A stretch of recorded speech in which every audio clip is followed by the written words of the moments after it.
kailangan ko gawin ito.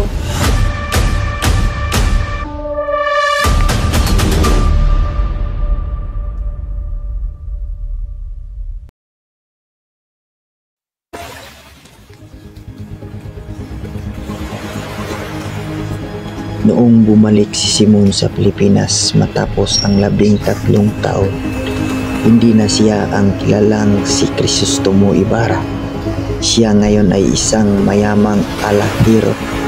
Ngunit sa likod ng kanyang salamin at bigote, naglalagablab ang paghihiganti. Ibarra noong kabataan, umiyak habang pinalilibing ang kanyang ama.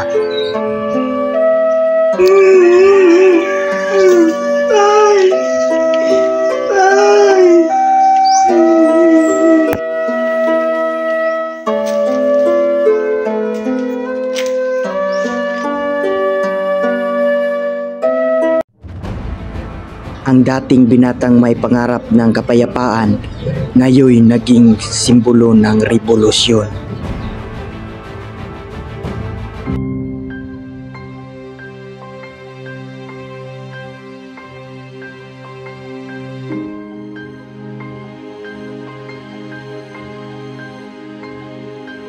Para sa mga kapangyarihan, ang gintong ito ay hindi lang isang palamuti, hindi isang makapangyarihan. Pumasok si Simon sa tahanan ni Kapitan Tiago, kasabay ng pag-alok ng alahas. Magandang araw po sa inyo, Kapitan Tiago. Para po sa iyo, Kapitan. Napakaganda doon, Simeon.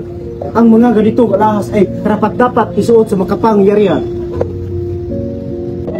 Kapitan Tiago, ang gintong ito'y parang apoy, mainit, mapanira, makapangyarihan kung sino man ang gumamit nito.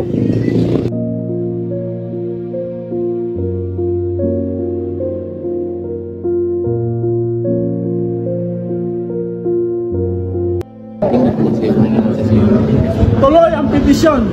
Kailangan pumirma ang lahat. Ang paaralan sa wikang Kastila ay magiging tulay sa pagkapantay-pantay. Oo nga. Ngunit magkaraig, ang mga praile may papayag? Bilang Kastila, nanindigan ako para sa inyo. Hindi ko kailangan maging Pilipino upang makita ang katiwalian. Paulit-ulit ang pangapi. Kailangan nating tumindig ngayon. Ang edukasyon ay susi, ngunit kung ito ay hawak pa rin ng mga api, walang saysay.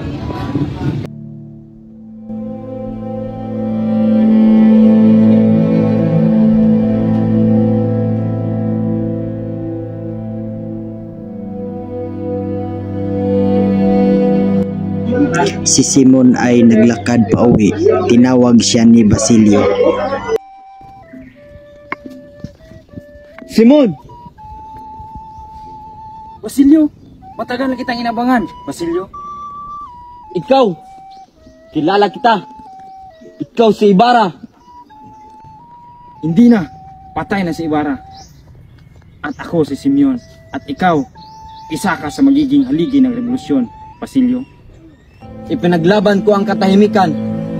Ngunit, kinuha nila si Julie. Kinuha nila lahat! Kung ngayon, handa ka na. Huwag na tayong umasa sa mga hostisyang hindi dumarating. Tayo mismo ang magiging hukom. Paano natin sisimulan? Gamit ang apoy, ang takot, at ang pagiganti. Kasama mo ko.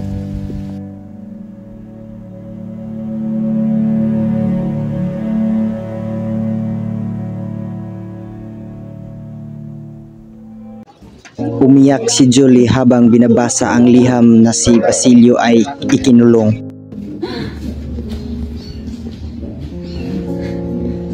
Lolo!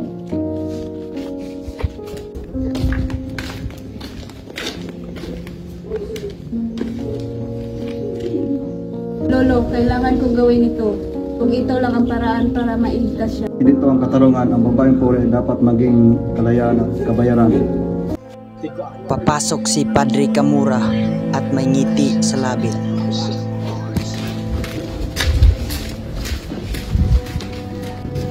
Julie, Padre, isang sakripisyo lamang niya. Huwag mong itahin.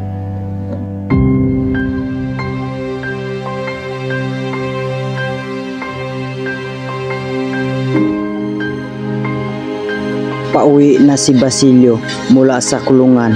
Sabik na makauwi, sinalubong siya ni Tandang Silo.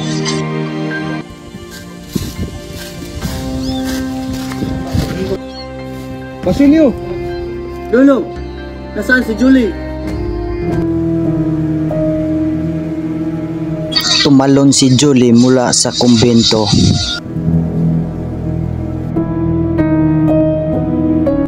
At ang pagdurusa ay naging apoy ng paghihiganti. Simeon! Basilio, Tulungan mo kong pabasakin sila.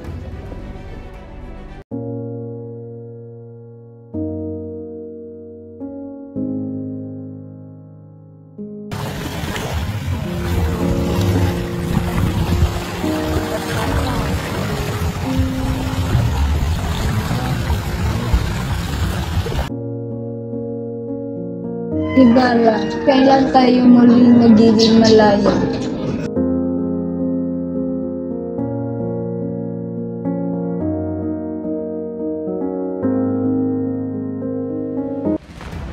Sa sandaling ito, lahat sila lilipat sa hangin, pati ang katiwalian.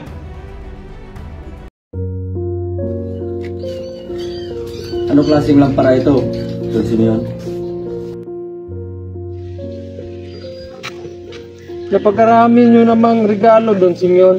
Hindi ba labis na ito? Hindi mo ba naintindihan? Ito lang ang tanging paraan, Padre Salvi. Akin na. Sagani.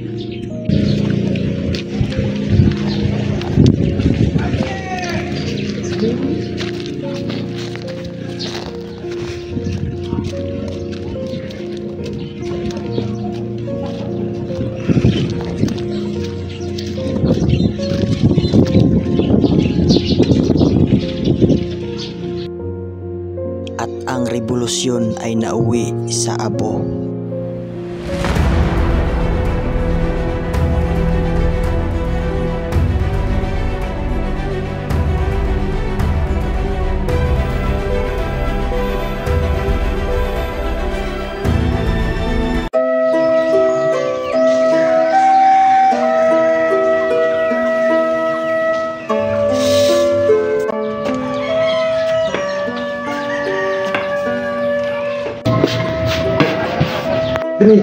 Patawad, ako si Ibarra.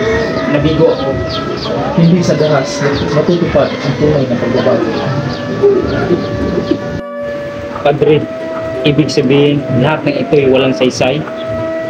Ang binhi ng revolusyon ay maaaring hindi tumubo ngayon. Ngunit darating din ang panahon nito. Ang tunay na pagbabago ay nanggagaling sa puso.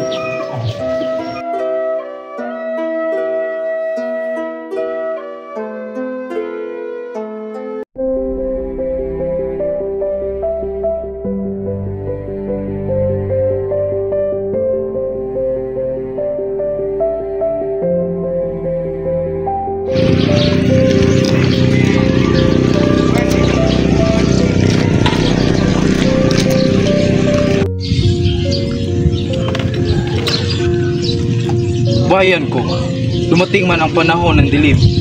Huwag mong talikuran ang pag-asa. Magsimula sa pananalig, sa kabutihan, sa kabataan.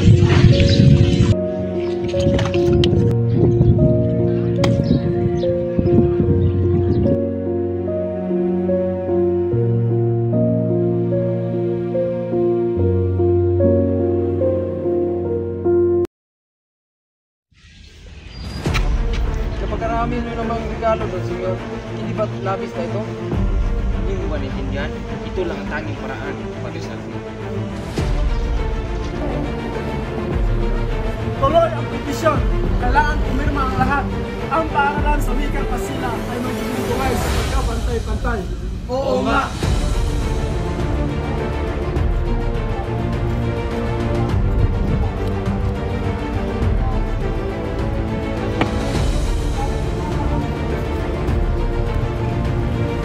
Magandang araw po sa inyo, Kapitan Tiago.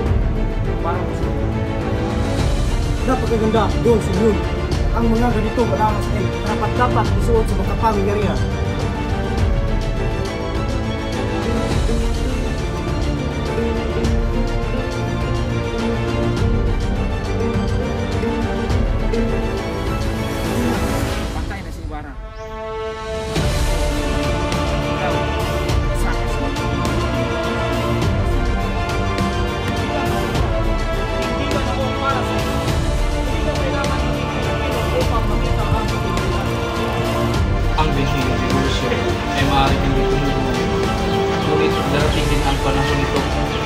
tunay na pagbabago, pinanggagaling sa puso. Patawad